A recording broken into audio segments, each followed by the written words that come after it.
नमस्कार, मैं हूं सुमन कुमार। न्यूज़ अड्डा सुमन में आप सभी का स्वागत है। इस वक्त मैं फिर से हाजिर हो गया हूं।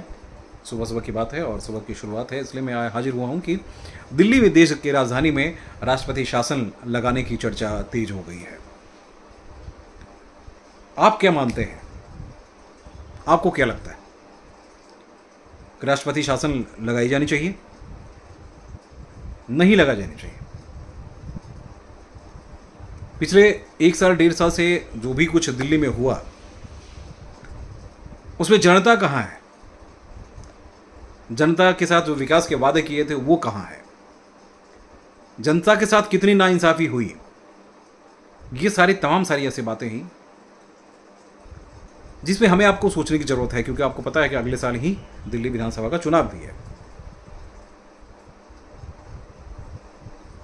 ये पहले बड़ी विडंबना है जिसमें कि प्रदेश के मुख्यमंत्री तकरीबन 3 से 4 महीने हो चुके हैं, 4 महीने से ज़्यादा हो चुके हैं, वो जेल में हैं। और आप जानते हैं कि जेल से सत्ता आप नहीं चला सकते हैं।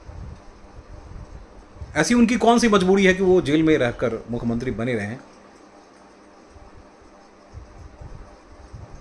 और देश की राजधानी को बर्बाद होने दें? ये बड़ी हकीकत है। देखिए, बड़ी विडंबना ये भी है कि देश की राजधानी में आज तकरीबन 1 साल से कोई कामकाज ढंग से नहीं हो पा रहा है। लड़ाई दोनों तरफ से है, एजी साहब और केजरीवाल साहब के बीच में। ठीक है, केंद्र और इसके बीच में वो जो सिचुएशन बनी हुई है, आखिर अब जनता ही तो इसके दुष्प्रभाव को भुगत रही है। हमारे मुख्यमंत्री ऐसे हैं जो जेल में बैठे हुए हैं, कह रहे हैं नहीं, हम जेल से रिजाइन नहीं करेंगे। और गजब सा सिचुएशन क्रिएट कर दिया।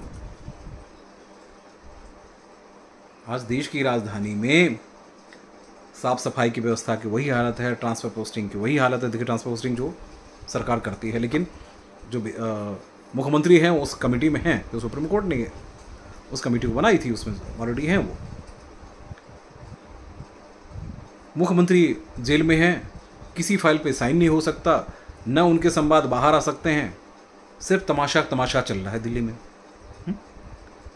सिर्फ तमाशा चल रहा है। उनको मुख्यमंत्री बने रहना है, तो इसलिए विधायक बीजेपी वालों ने लिख के दिया था। उसके बाद राष्ट्रपति ने फिर एमएचए को भी मार्क किया है।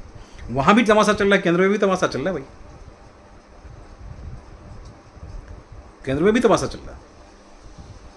केंद्र सरकार भी दिल्ली के साथ मजाक ही कर रही है।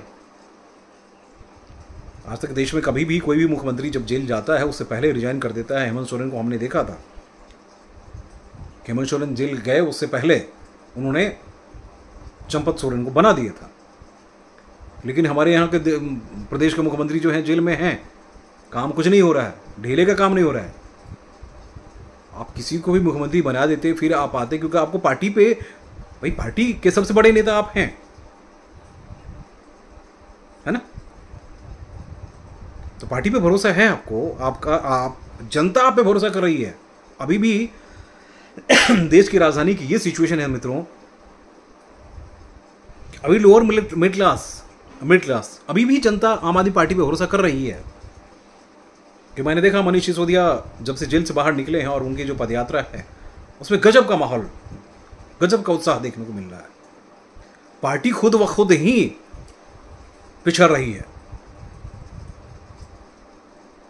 ऐसे में राष्ट्रपति भवन से एमएचए को उसको मार्क करना, मुझे भी लग रहा है कि मजाक ही तो है।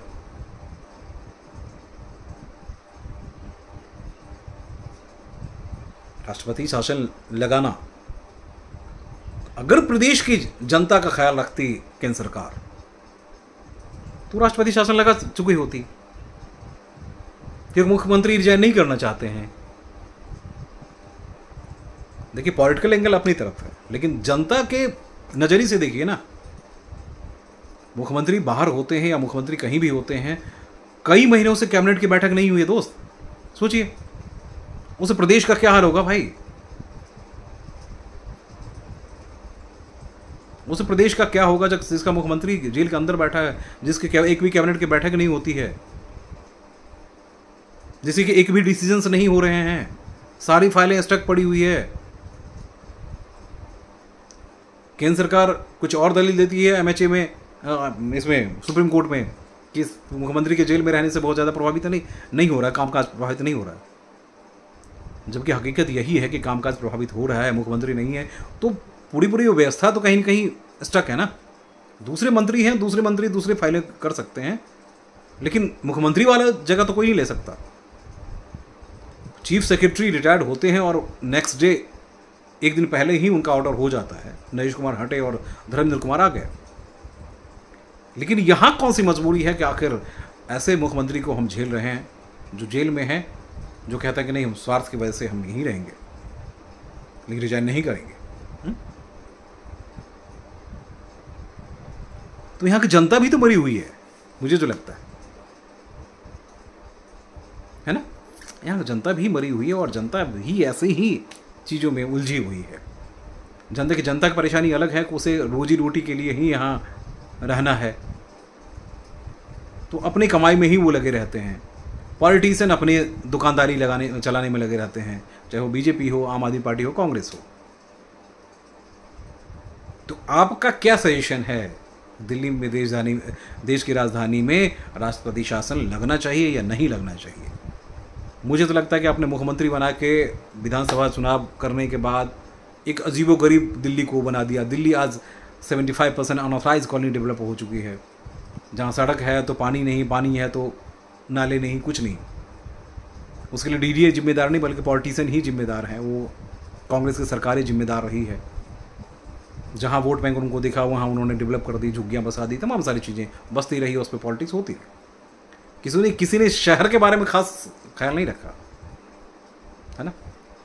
तो मुझे तो लगता है कि भाई आप लोगों को अपनी राय रखनी चाहिए कि दिल्ली में राष्ट्रपति शासन लगना चाहिए या नहीं चाहिए। कुछ कमेंट कीजिए ना, फिर हम शाम में, रात में फिर कुछ एक्सपर्ट के साथ हाजिर होंगे। नमस्कार।